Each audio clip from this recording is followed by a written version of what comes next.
break down Crescent Pose for you. So Crescent Pose is a variation of warrior that we see a lot of times in class, and I'm going to show you some different options of how to work on your crescent, what crescent looks like, what it should look like, and what a lot of times I see it look like, so that you can start to get that proper alignment in your body and understand what you should be feeling. So let's just start by looking at Crescent Pose. I'll show you from the side and then the front.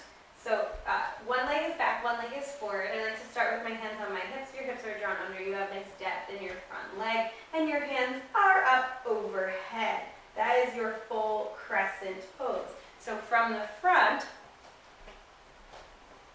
I'm going to come here, and that is your full Crescent Pose.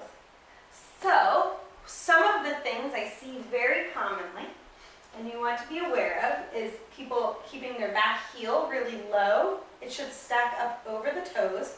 You're working your back knee towards straight, but it's okay if it's not perfectly straight. As a matter of fact, I'm going to teach you a trick right now. We want to make sure that we have the ribs drawn in and the pelvis drawn in. You should feel a stretch and opening in the front of the left thigh. It's going to be open a little bit, but we don't want it arched open, straining the low spine.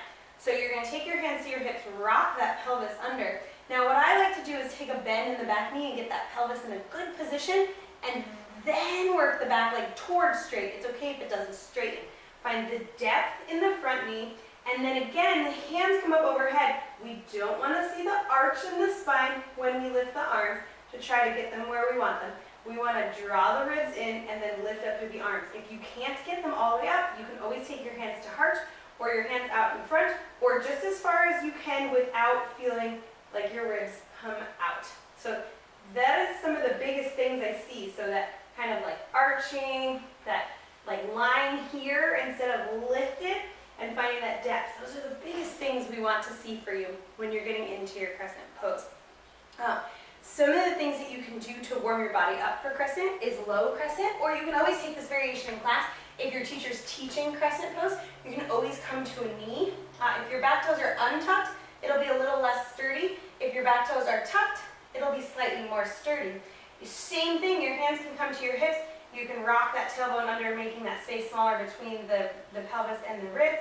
Shift into your front leg. Your hands come up overhead, and you start to enjoy that stretch through the front of the right thigh.